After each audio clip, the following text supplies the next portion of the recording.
The last video I ever planned on posting was the one that went viral. Dhar Mann has amassed over 25 million subscribers and 18 billion views. The question that keeps me up at night is, what if I decided to give up one video before? You never know how close you are from success. So many people have dreams, they have goals, but at a certain point, things get tough. And so a lot of people end up giving up too soon. In the beginning, I wrote almost 2,000 scripts and my health got so bad that a doctor told me, you're not gonna live much longer if you continue down this path. Dhar Mann, welcome to Post Run High. Thanks. Catching my breath still from our run, but that was fun. Dhar Mann and I just ran a couple blocks around Brooklyn. Couple miles. You're supposed to say a couple miles. So. Couple miles. Come on. I'm just joking. It was raining outside, so we took it easy, but it was really nice. You took it easy. I was trying my hardest. Okay, you did such a good job. Thank you. Are you a runner? Do you like to run? I used to run a lot back in the day. And then, I don't know, as I got to my 40s, I stopped running as much. But I still love to play like pickleball, mountain biking, tennis, weightlifting. So I love to stay active. I feel like it's important. You live such a busy life and you have this massive business that you run. So I feel like your schedule is probably insane. So how do you kind of carve out time to maybe move your body or play pickleball with friends? Yeah, so I like to combine, different activities together. So if I am like, if friends ask like, hey, let's do dinner, I'll be like, can we go for a walk instead? Can we go for a hike instead? I try to just spend time where you can kind of hit multiple goals at once, where you can work on like friendship, have fun, work on your fitness, work on your finances. I don't know why every one of those started with F. That was just coincidence. So yeah, it's one of those things that's like not an if, it's just an is. Like you absolutely have to do it to maintain, your health and mental well-being. So I love it. And the runner's high is so real. Like I can even just see like a shift in our energy, from when I first walked in the studio 30 minutes ago. So I love that feeling. We started running and Dhar Mann was like, oh, you really like running, Kate. Like I could tell this got you going, which it is so true. I feel like anytime you pair like movement with being social, it leads to just really good energy and good conversation. So yeah, I love knowing that. I'm also such a productivity stacker. And we were talking about productivity stacking. I just stole that term from Dhar Mann. He said it to me as we were in the elevator. My favorite thing about being in LA and being in New York, but not as much as LA, because I feel like LA is just such an outdoorsy, active place, is that ability to go to the beach, go for a hike and do it with friends. I get way more steps in when I'm in New York. People in LA do not like to drive. Do not like to walk. I'm always the crazy one that's like, guys, it's not that far, let's just walk there. So I don't know what it is, but the walking culture is not that strong in LA. We are in New York. You're an LA boy. What brings you to New York? I'm here to do this pod. Let's go. And you're accepting a Shorty Award. Yeah, I'm accepting a Shorty Award for Studio of the Year, which is crazy because, when I started this whole thing, like I didn't even think I was building a studio. I was just talking to camera, trying to help people that were going through a tough time. And now our 7-year anniversary is coming up. I put out my first video in 2018 on my birthday, thinking that because I was posting it on my birthday, I'd get extra love and it would help it go viral. But that video didn't even break 100 views. So now just seeing how far things have come, like within 7 years, like, yesterday I was with the CEO of YouTube. I was meeting with different CMOs for like big brands. We're getting invited to like award shows and press opportunities, things that just never existed and that are all coming to life now. So it's this surreal full circle type moment that I'm just very grateful for. One of the things that you just said there, like really gave me chills because it's only been 7 years and you're sitting down having conversations with the CEO of YouTube and you're running a business that, as we mentioned on the run, your videos are reaching over 136 million people around the world in 7 years. And it all started with you sitting down in front of your camera, trying to just help people and spread a little positivity and say you're not alone in what you're going through. I'm just so grateful to God. And like my life was at such a low place, like anytime I think about like the highs and the accolades and the milestones, I don't know, my mind just immediately goes back to like that struggle that I had when I was in my small studio apartment recording from my couch with like no direction, no hope, no resources, no crew, no industry connections, no experience. I was just a guy with a camera and a story and a dream. So I never lose sight of that, you know. That's like your core mission. And I think it's cool that your mission has never changed. It's only gotten bigger and you've been able to explore it with, more people kind of watching. I want you to take us back and tell us a little bit about your childhood, what you were like growing up, what your parents were like growing up. Yeah, for sure. So my parents came into this country, like 45 years ago. The traditional American dream type story that you hear, like they came to this country with $7 in their pocket. I used to say $8. My mom would get mad and she'd be like, no, why do you say $8? It was $7. And we had to stretch a dollar a long way. Like, my earliest memories are growing up in an apartment where there's 3 other families living in a 1-bedroom apartment. Like we didn't have enough, like, for instance, like plates for everyone to be able to eat at the same time. So I remember waiting around for others to finish their food so I could have a plate to actually get food. Even though, we didn't have much, I saw how hard my parents were working because they had that hustle mentality. And so my parents were both working at the bank. So my dad found out from a friend who was driving a taxi at the time that you can make a decent living driving a taxi. So all day he would work at the bank, all night he would work driving a taxi. He'd literally not sleep, or he'd sleep like in the taxi cab to try to get small naps in between. So I just saw how hard they worked, and slow by slow, my dad was eventually able to own his first car. His first car, our family car, was a taxi cab. So everywhere I went, I would be driven in a taxi cab. My dad wore a turban and, has a full beard. At that time in my childhood, I had a turban as well. And there wasn't as much awareness that existed around like racism and bullying and those types of things. So my childhood was a little tough. My parents weren't around much. I was the only Indian in my city outside of my brother. So when I got to high school, it was just kind of a lonely feeling because I went to a very racially segregated schools where all of the like-kinded cultures like sat together, and I never really fully fit in with anyone. Even though I was so desperate like for friendship and connection, I spent a lot of my lunches in the bathroom stall, just kind of hiding and waiting for lunch to be over with, or with my teachers. So while most people kind of waited for like recess and lunch, I dreaded it because I just didn't have like a lot of friends. But I had a hard work ethic ever since I was young. And I would say I didn't really start to like come out of my shell until I was in college. But I've always been very entrepreneurial. Just seeing my parents, like I've, started every kind of business that you can imagine. I started my first business in 5th grade, like selling baseball cards and, magazine subscriptions. And as I got older in college, I started a real estate company. When I was 19 years old, I bought my first house. Like I was someone who always worked very hard, but I felt kind of lost in some ways too, where I was trying to find my purpose in the world. What do you feel like were some of the values that your parents instilled in you when you were younger that you think are still there today?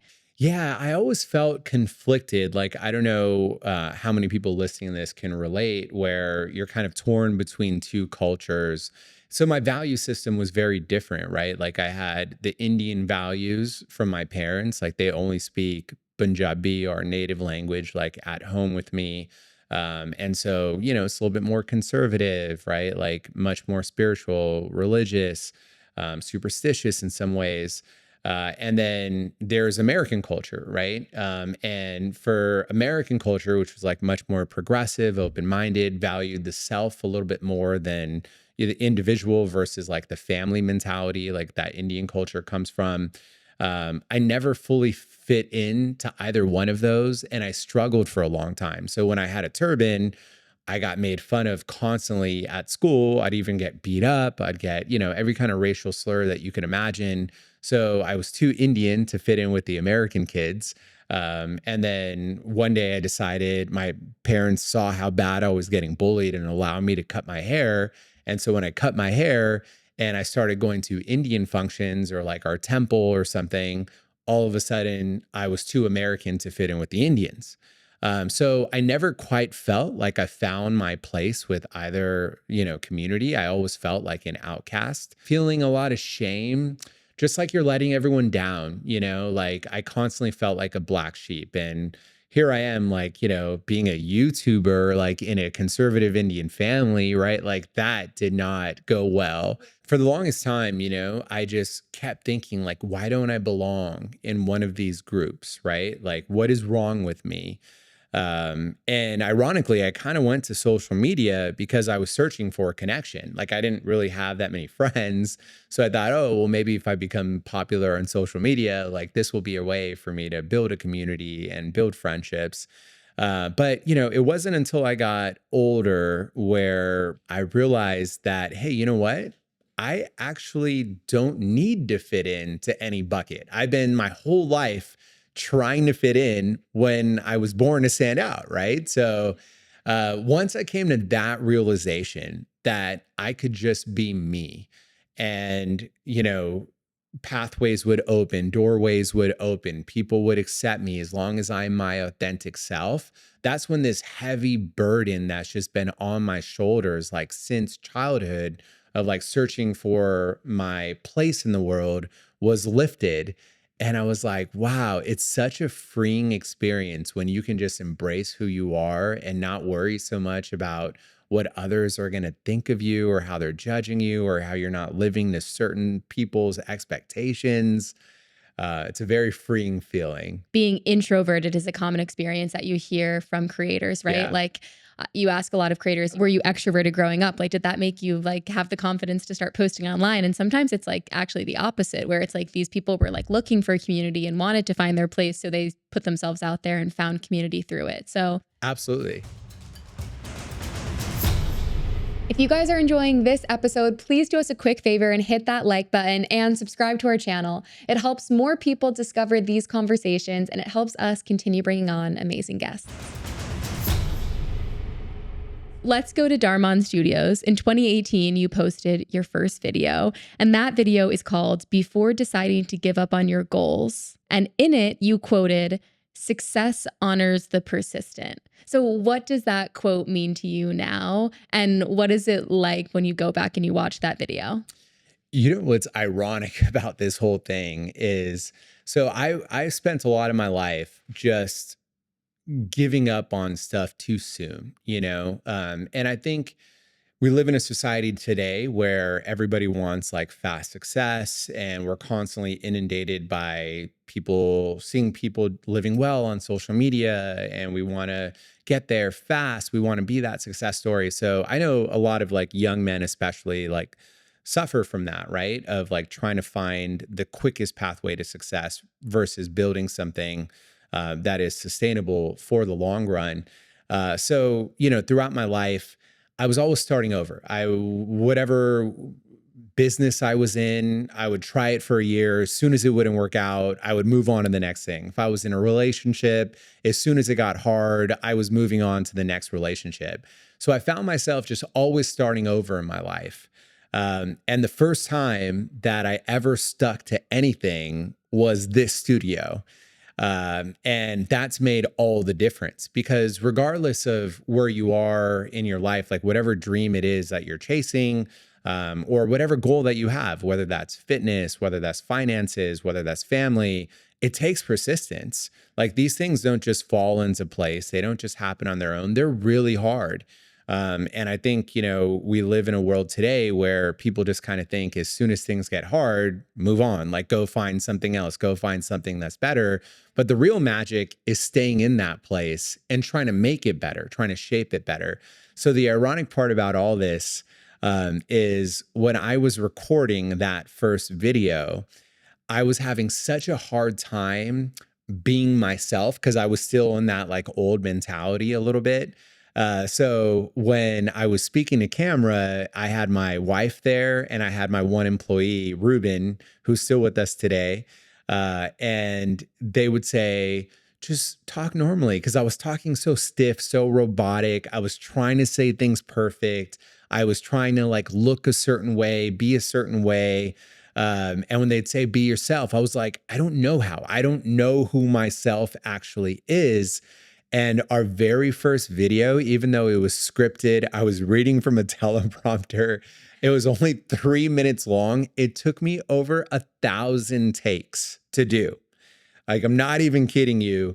And I thought so many times to give up.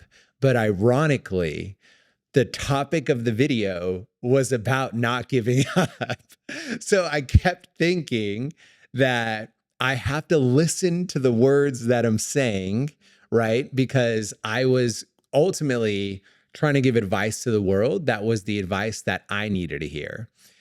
So because of the topic and those quotes and such, I kept pushing through, and video after video, every single week I kept putting out, until one ended up going viral. But ironically, and I don't know if you want to get into this or not, but the video that ended up going viral was supposed to be the last video that I ever posted because I had decided to give up a day before posting that video. Wow. I mean, if that's not a sign from above, I don't know what is. What was the topic of that video? I had been creating content for a few months. And this was a part-time thing, right? Like, it was a passion project that I was doing at night. So all day I was running my day job. And then at night I was creating content. So I had no time for my relationship. I had no time for social life. I had no time for any of my goals. I was just working so much. And it wasn't getting traction, right? Like, none of my videos were breaking, even 1,000 views at that time.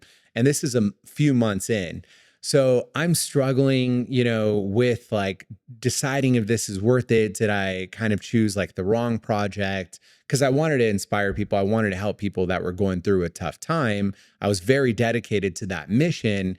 But I was thinking maybe there's some other way that I'm meant to fulfill that calling, through books or through blogging or something else. So I started thinking the video thing isn't going to work out for me. So I tell my wife, I'm like, hey, I don't know, I'm second guessing this. She's very supportive. So she's like, no, just keep at it, keep at it. And after telling her for a long time that I'm struggling with this, finally we agree that the next video I post is going to be my last video. And you could schedule videos to go live at a certain time, right? So the night before, I tell her, this is it. I'm scheduling my last video. This dream is over, kind of a thing. I go to bed that night. I wake up in the morning and she's shaking me like to wake up. She's like, Dhar, wake up. And I'm like, what's going on? I'm like rubbing my eyes, slowly waking up. And she goes, that video you posted, it's going viral. So sure enough, the last video I ever planned on posting was the one that went viral. And that video went on to get over 200 million views. And the question that keeps me up at night is, what if I decided to give up one video before, right? I wouldn't have had millions of followers. I wouldn't have gotten billions of views. More importantly, it wouldn't have impacted people all over the world. And none of this would have happened. And the reason that I share that story is that you never know how close you are from success. So many people have dreams, they have goals that they're very excited about. And in the beginning, you're fueled by passion and excitement. But at a certain point, things get tough. And so a lot of people end up giving up too soon. But you never know when that one call is going to come, when that one door is going to open for you, when that one video is going to go viral that can change your whole life trajectory. So don't give up on your dreams, because you never know how close you are from making it big. On that note, we need to shout out Laura, because there's nothing like having a supportive partner that is pushing you, that is a part of your business, that is like, babe, you were going to do this and it's going to work. And then it's waking you up in the morning being like, it worked. There's just nothing better than winning with, the person that you're building your life with. Absolutely. I want to ask you this, which I am doing as well. Partner. Yes. Yeah. Shout out Jeremy, who's sitting literally right there. If you could rewind to back then in that mindset, in your gut, even when you had made the decision to say, okay, this is going to be my last video, did you almost feel like, you were letting yourself down by that being your last video in your mind? You know, did you know it was going to work out for you? That's a great question. So I did experiment with that video. I will just kind of tell you this origin story really quick because you did ask me what that video was about and I didn't explain. So at that time, I was just talking to camera and I would tell advice, right? So the visuals you would see is just me on camera. And so before I decided to make that last video, I was writing my script that I was going to say. I used to write my scripts on little napkins at the time. And I cover different topics in my video. So some of them are on relationships, appreciation, kindness, manifestation, all kinds of different topics that inspire people. So this particular video was about how cheating can happen in relationships with relatively innocent acts. So what I was writing is that there was a husband who was liking who comes across his ex-girlfriend's post on Facebook, and he decides to like it, right? While his wife is in the kitchen with her back to him, cooking him dinner.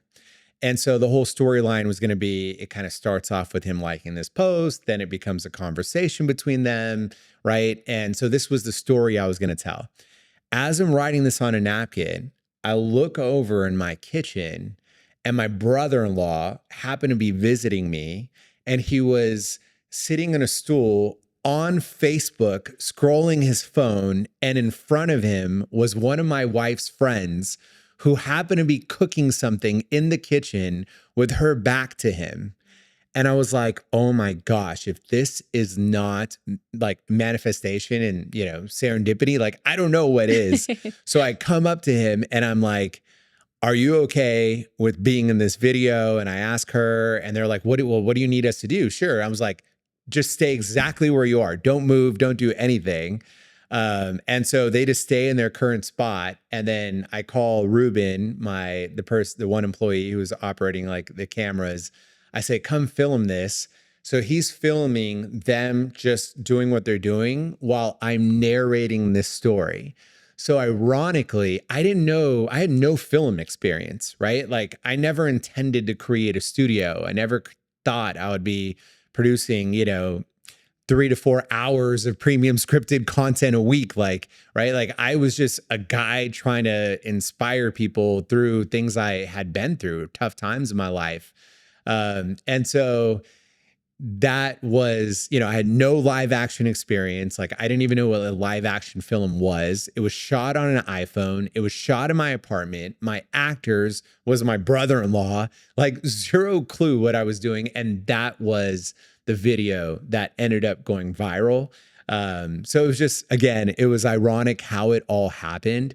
But to answer your question, I think every person feels like they're meant to do something with their life, Like I've never met someone who's like, I have no dreams. Like I don't want to do anything. Like I'm not meant to do anything with my life, right? Like everybody has some sort of calling in their heart. And I've always felt some deep connection with trying to help people. And I found myself like in that role, even when I was younger in life, like I was just that guy that people would come to for advice.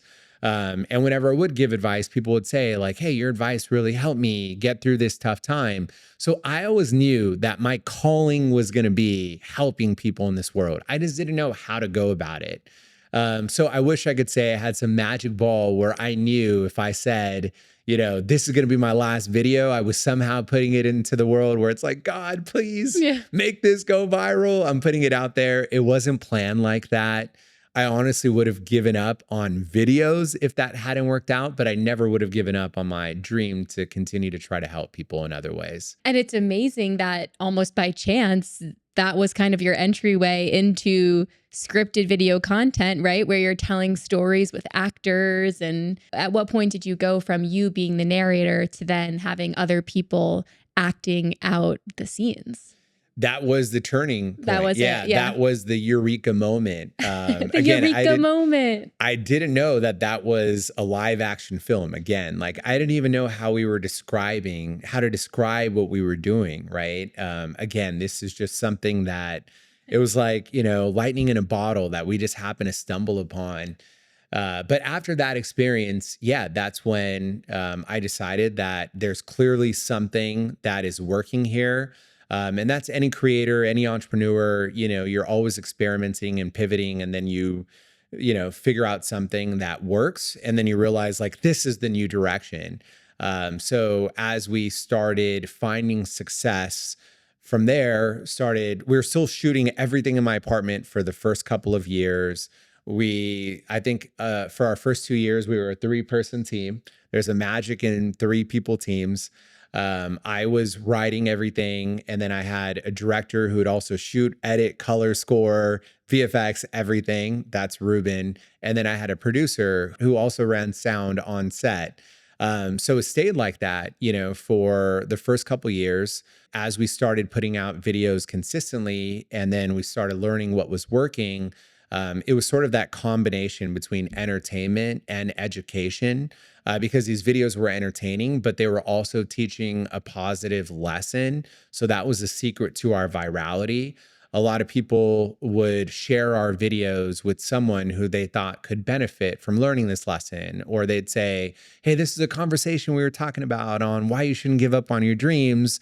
I know you've been thinking about this, so watch this video. This might inspire you to keep going, or this might inspire you to reconnect with your father who you've lost touch with, or to fix that problem in your relationship that you've been struggling with. And then we built an amazing community because there wasn't really a place that you could go to find positive content where the good person always won in the end.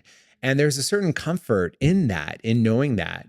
Like a lot of people that watch our videos, they deal with anxiety, and they say that watching our videos actually helps to ease their anxiety because even though it's somewhat of a predictable outcome, they know that there's a positive ending and the good person wins in the end.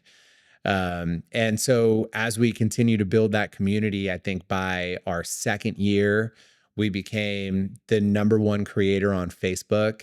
Our third year, we became the #2 YouTuber on the platform, as declared by YouTube. Alongside Mr. Beast, to be clear. Like it's so nuts, I can't believe I'm sitting down with you. Like, it's so cool. Oh my God, you're so sweet. No, I know the guests that you've had. I am definitely a small fish compared to other folks that you've had. No, big fish, big fish. So yeah, it just all started coming together as soon as we built that community that really understood the mission. And I think they really felt connected because I shared my personal story of the struggles that I went through, the lessons that I learned. And I took people on that journey with me. So yeah, it just ended up taking off. At what point did you go from a 3-person team to scaling into what you guys have now? Your company is almost challenging traditional Hollywood studios. My very first month that I was accepted into like the Facebook monetization program, I was still confused as to what it was because a few months in of creating content and having viral videos start to come out, I didn't know that you could make money from this. I didn't understand why people put out viral videos, right? I just thought it was the same reason that I was, because they had a mission. And then I get a little notification one day that's like, you're eligible for Facebook's monetization program. Do you want to turn it on? And I'm like, I guess, I didn't want them to like suppress my videos because it didn't earn the platform any money. So I only turned it on for that reason. And the first month, I think I made like $120 or something. So I was like, okay, this isn't anything that is going to change my life or like pay for the bills. So I just decided never to look at it again. And so, a couple months go by and I'm not paying attention, but I am looking at my bank account. And there's this month that like a $4,000 deposit comes in. And then like a $7,000 deposit the next month, and then a $10,000 deposit, and then a $20,000 deposit. And I'm like, every month the numbers were getting bigger.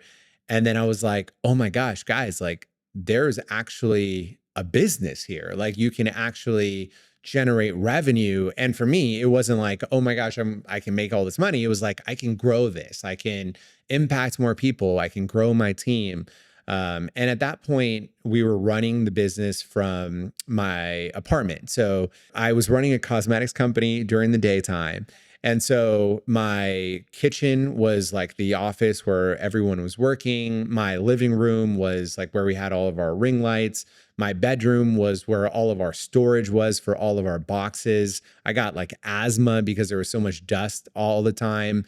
The hallway to walk to the elevator was our fulfillment center. So we actually had people packaging products and stuff in there. So, and this was like a 24/7 operation. My wife, who was my girlfriend at the time, we didn't even have our own restroom, right? We didn't even have like our own fridge. So like we'd walk into the fridge and like my wife would go for her dinner and it was eaten. We'd go like, she'd go to use the toilet. The toilet seat was always up, and like just all these hardships of trying to work, live and work from your place. At nighttime, when we were filming our content, every one of the rooms in the apartment became our film sets. And so our dining room became a restaurant. Our bedroom became a patient hospital room. Everything you could imagine took place in our apartment. So it was stressful. I wanted to start renting outside locations because we were actually starting to generate some revenue. But then COVID hit. And so you couldn't rent any sets. And that was the moment where I had to decide, should we actually get a studio and try to build our own sets, which I had no knowledge of, or should we continue running things in my apartment? And even though I didn't have the funds, to start a studio, I found this gym that was going out of business because, again, it was COVID, and they were looking to sublease their space. And it was about, the building was about 30,000 square feet. So it was way too big for what I needed for my sets. But I thought maybe if I could take like some small portion of that space for myself, we could run the cosmetics company from there. And then I could sublease like to like 4 or 5 other tenants, like the rest of the space. Maybe we could make rent work. So I took a leap of faith and decided to commit to a building that I knew I could not afford at that time, just hoping that everything worked out. So we got the building. Then I needed the sets. I had no idea how to build sets, how much sets cost. So, turns out there's a whole industry around this, especially in LA. So we got some bids to build the 6 sets that I thought I was going to be able to fill in my space. I look at the total and I'm like, that is like 3 times more money than the amount that I have in my bank account. Like there is absolutely no way that I could build 6 sets. So I was like, all right, what are the 3 cheapest sets that we can build? And they're like, it's a low income apartment, a high income apartment, and a school, because school is relatively simple, some lockers, some desks. And I was like, all right, we'll just build the 3 cheapest sets. So that's all we had. I literally spent every dollar on building those sets. And at this time, all my traction was on Facebook still. I wasn't getting any views on YouTube. So I couldn't really break like 1,000 views for my first couple years of posting on YouTube. So after those sets were done, now we had these sets. I had to write stories that took place in these sets. And since I had the school, I was like, oh, okay, well, I guess I have to write school-based stories, but the audience on Facebook isn't going to care about school-based stories. That's mainly like older people on Facebook. So I wrote these like school-based dramas. I didn't think that they were going to perform very well, and they didn't. They flopped on Facebook, but they took off on YouTube. Wow. And every time we posted a new school-based video, my social team would be like, that video is #1 on YouTube, is breaking a record, is breaking a record. And all I could say is like, oh, who cares about YouTube? Like I'm focused on Facebook. But after doing that consistently enough and our YouTube started taking off, that's when my eyes opened as to, young people are on YouTube. There's no content that really exists like this. And YouTube, you actually have the ability to build a real community, because everywhere I was going, even though I had way more viewership on Facebook than YouTube, people were telling me, I watch you on YouTube. I watch you on YouTube. So I'm like, wow, that community impact is so strong. So after our YouTube started taking off, that's when I was like, all right, we need to expand this whole thing. How far can this go? We started growing our team. And within I would say 1 year of us getting that first building, not only did we build out the whole studio for ourselves, and we built like 25 sound stages within that building, we ended up getting the 2 buildings next door as well. And we got up to now over 100,000 square feet. We have about 100 film sets. And fast forward to today, we started with 3 to 4 minute videos a week. Now we're putting out 3 to 4 hours of premium scripted content. We have about 200 team members. We employ about 1,500 plus actors a year.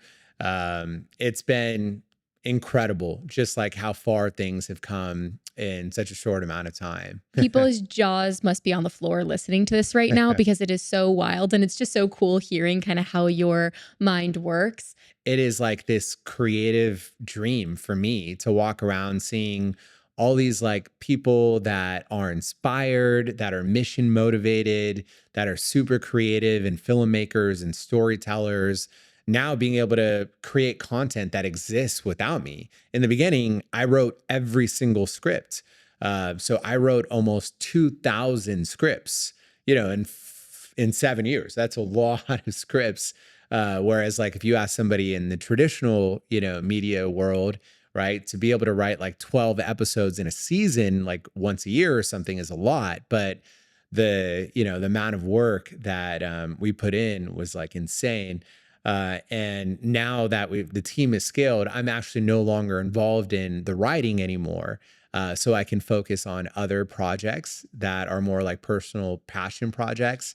But to see like, it's almost like watching your child grow and like, start to become an adult. And I haven't experienced that yet because my kids are young, but that's what I imagine it would be like. This is your baby. It is. Yeah. It's your first child. Are there rules that you have built into your stories and for the writers that come on and join your team that the team abides by to make it a Dhar Mann video?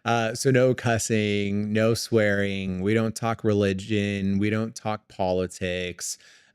We don't do anything that's controversial. Everything has to be mission based. So these are just the values that live within every one of our videos. And I would say that is our brand standard. So even when Disney, acquires Star Wars or Marvel or Pixar, there's certain things that just need to meet the Disney standard. And so even as we start to expand and look at new genres and new different types of content formats that we go into, those brand values always stay the same.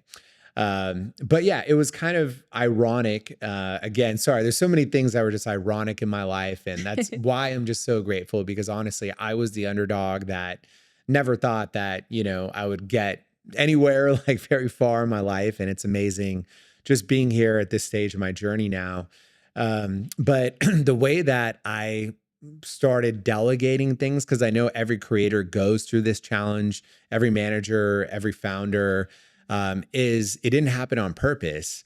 It happened because I got sick. Oh, wow. And I was working insane hours where I was staying up like all night, not sleeping, neglecting my health, neglecting everything. Again, just like a lot of people that are hustling hard and trying to make it.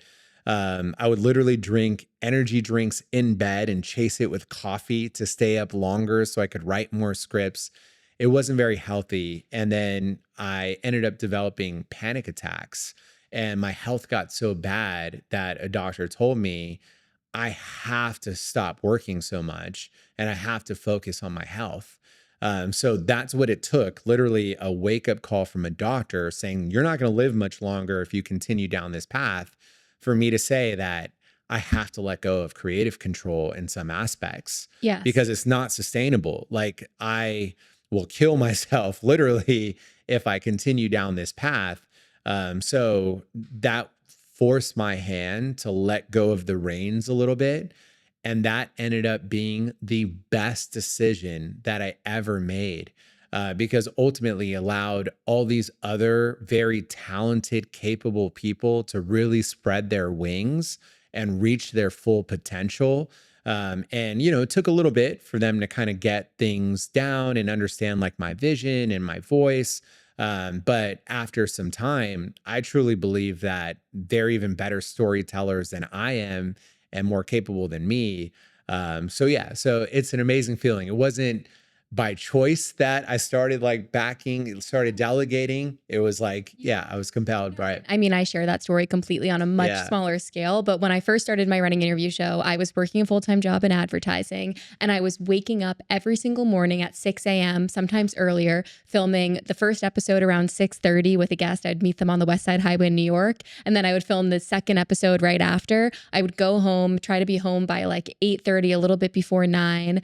And I would start editing, and I would try to have my first video out by 10, because at 10:15 I was getting on my morning status call for my full-time job. And I was working these just like crazy hours where I wasn't stopping. And like everybody, you know, if you work in advertising or you work in PR, you know how crazy the hours can be, especially when you're in a client-facing business. And I was doing that full-time while also running the running interview show, and literally running the running interview show. And oh my gosh, I got so burnt out. And, you know, it was so nice when I was finally able to go full-time with the running interview show and make that my full-time job. But when I was finally able to bring on editors, I would have them say to me like, how did you do this and do the show and do the interview prep and schedule all the interviews? And I'm like, I don't know how I did it, but I just did. And now that I'm able to like delegate it, it has made it so much better, because your business flourishes in a way that you never thought it could. And yeah, it's I can relate to getting really worn down and literally sick from working way too hard. I know there's this quote that's like, you know, people that want to start their own business, basically they want to leave their 9 to 5 to start a 24/7. It literally is that. But the goal is to be able to, you know, find some success and then be able to hire a great team that can do a lot of those tasks for you. And yeah, I'm so blessed to have an amazing team that makes it all possible. You went from being in your videos to then removing yourself from the videos, being the person writing the scripts. When did you decide kind of to stop putting yourself in the videos? And was that a conscious decision to kind of bring actors in and bring people in? I mean, full transparency, you know, anyone who's a successful creator, you have to really pay attention to your video retention graphs and your analytics. And so I used to pop on at the end of the videos and tell a moral of the story. And when I started looking at our retention graphs, as soon as I would come on at the end and tell the moral, the retention would fall sharply. So I would be lying if I did not say that retention had something to do with it. But, you know, as time went on, I realized that, hey, you know what? Even if we lost some retention, I could still be in the video at the very end for a short amount of time. But more importantly, our stories are not about me. You know, and if I am the person that is on camera, I think certain people could be able to relate to me, right? We all have certain first impressions. So I'm a big guy, right? I've got a beard, I'm Indian. That relates to certain people. And that also makes the stories kind of center around that. But if I can remove myself from the content, then this becomes not about me. This becomes about everybody. And we have such a diverse group of actors, and that has helped us build such a global audience where a lot of our community feels like they can really connect with somebody that oftentimes looks like them or talks like them. So for me at this stage, removing myself from the videos was a more conscious decision about just having our storytelling be even more universal and not about me. I think it's incredible. I think if you're able to create and have the level of success as a creator that you have without even being in the videos, I mean, it's pretty amazing. You know, you are in all of the thumbnails. And as we were running along the water, we passed a group of kids that were probably in high school, and they start screaming. They're like, oh my God, I watch his videos. So you still are so recognizable, I think, even by just having your face in the thumbnail. That little thumbnail. But it's a lot of impressions. Right. What is the strategy behind the thumbnail and having yourself in the bottom left? We spend so much time testing on packaging, you know, so I don't know if you want to go into a whole like crash course about thumbnail optimization. I do. But yeah. So, you know, every single video we create, probably about 20 different concepts now of what the packaging can look like. Our thumbs kind of break all best practices as to what you would think would work on YouTube, where you have big text on the thumbs. Whereas like before us, I never saw anybody doing that. But for some reason, it just relates to our audience. And so every single thing that you see on our thumbs was strategically tested. They're often changing because of all the different tests that we're running. But as we became more successful, there started becoming a lot of copycats out there that were trying to create similar videos to what we were. And since my face is not in the actual videos, we needed some way to differentiate what's a Dhar Mann video versus someone else's video. So that's when we started putting my face on the thumbnail for that reason. Yeah. It's nicer than it just saying Dhar Mann, because it's like, it's you. It's Dhar Mann. Yeah. Here you go. And it actually improves our click-through rates by like, I don't know, by like 3% by having my face on there. So yeah, there is a community that looks for that face before clicking the thumbnail. So you went from doing endings where it was you talking, doing a sign off, but then you guys switched it to see you. What is it? So you see. So you see. Yeah. Okay. So let's talk about so you see. How did that come to be? Every time I would write a script before we'd go into some sort of emotional heavy flashback, it would always start with the you see. So, you know, it's like, let's say that I'm a only child and I find out that my parents have adopted a sibling for me. And now I'm so upset that this sibling is coming into our household, and that's not even my real sibling, you know, and I'm saying to my parents, like, don't call her or him like, you know, your real son or daughter, right? And then the parents look at me and say, there's something that we have not told you. It would start with the you see, and then they would explain to me that I'm actually adopted as well, right? Like it would be some shocking backstory, like for our audience that they would not expect. And just every time I would go into the flashback, it would start with the you see. And then when we come out of the flashback, it'd be so you see. And so we'd get made fun of for that as to why we couldn't come up with anything more original. So a lot of the comments are like, does he not realize that he says you see in every single script or so you see? And I decided to sort of lean into it, and I made merch out of it. And I was like, this is going to be our tagline now. So now people actually love it. And if we don't say it, they have a problem with it. So it was like totally unexpected, but it ended up becoming one of our taglines. So you see, next time I'm in LA, I have to come and see the studios. Fun. You'd probably get a couple miles in just running through all the sets. Yeah, that would be so cool, honestly. Yeah. Do you still have the original sets? Oh, yeah. Wow. Original sets, original team, some of the original equipment, the original scripts. Yeah, we're keeping it all. I got a gift for my birthday, and it was like a check that Walt Disney had signed, but it was his signature. And I just can't help but think, like, you know, when you're in your early days of working on your dream, you never know what is going to become like an important memorabilia or some artifact or a part of history. So that's why I was saying, even like take pictures, take videos, relish every part of the journey. Don't take anything for granted. Because for the longest time, I was just like, oh my gosh, I'm such a small creator. You know, like this is embarrassing. My setup is embarrassing. My equipment is embarrassing. Honestly, none of that stuff matters. What matters is like your story, sharing that with the world. And later on, when you make it in life, you'll look back and be like, gosh, like there was a magic in that low budget space and that low budget equipment, or not having any of these things.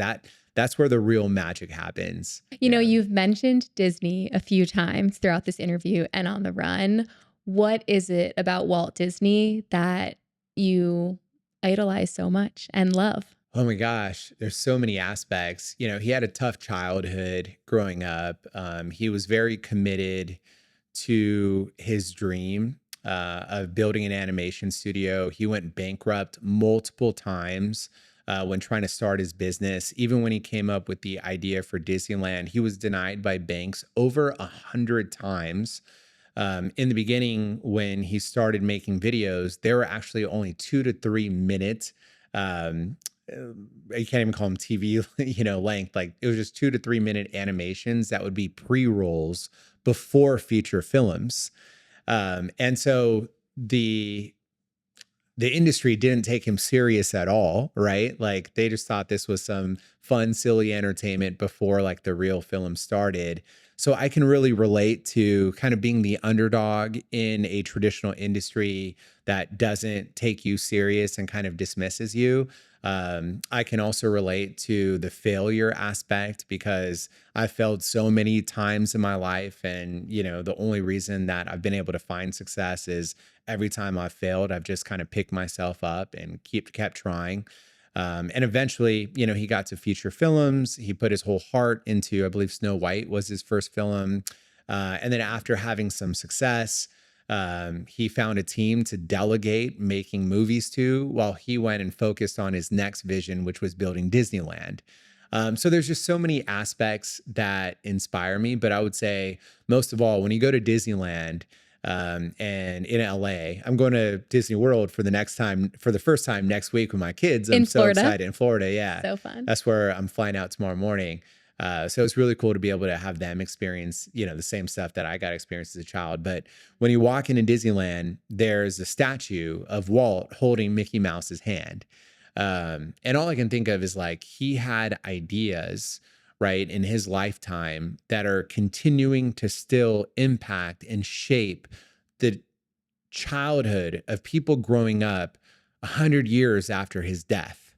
Like, if that's not success, then I don't know what is, right? Like, that would be my ultimate dream, that like long after I'm gone, I'm still continuing to inspire people through my works that I had or through a team that I kind of laid the foundation and continue to take things to the next level. So there's lots of aspects about Disney Story that inspires me. Again, I just love like hearing how your brain works. You're such a visionary and you are so creative. What do you feel like is next for you? Like, is there a massive project that you want to take on, or a project even like years down the road from now that you are like, at some point I am going to do that, or I would like to do that? Yeah, absolutely. When so many people get caught up in the like, what am I going to be like 5 years from now? I just really take things like a day at a time and see the things that excite me and that I'm passionate about. I know I shared this story with you on our run, but when I started making videos, I didn't,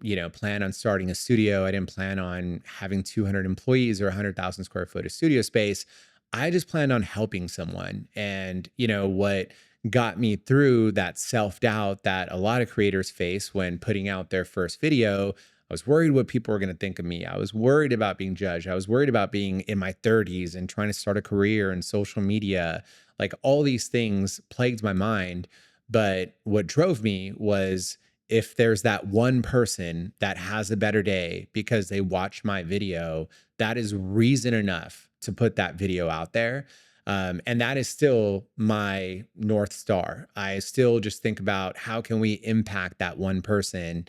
And the stories that I hear when I meet people face to face that have been impacted by the content, that's the most exciting part by far about what I do.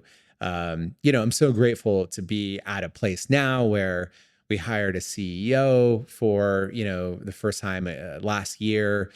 He was like the former CEO of MTV, which was like a network that I grew up watching. Our head of production is now the person that was the head of production for Beast Games.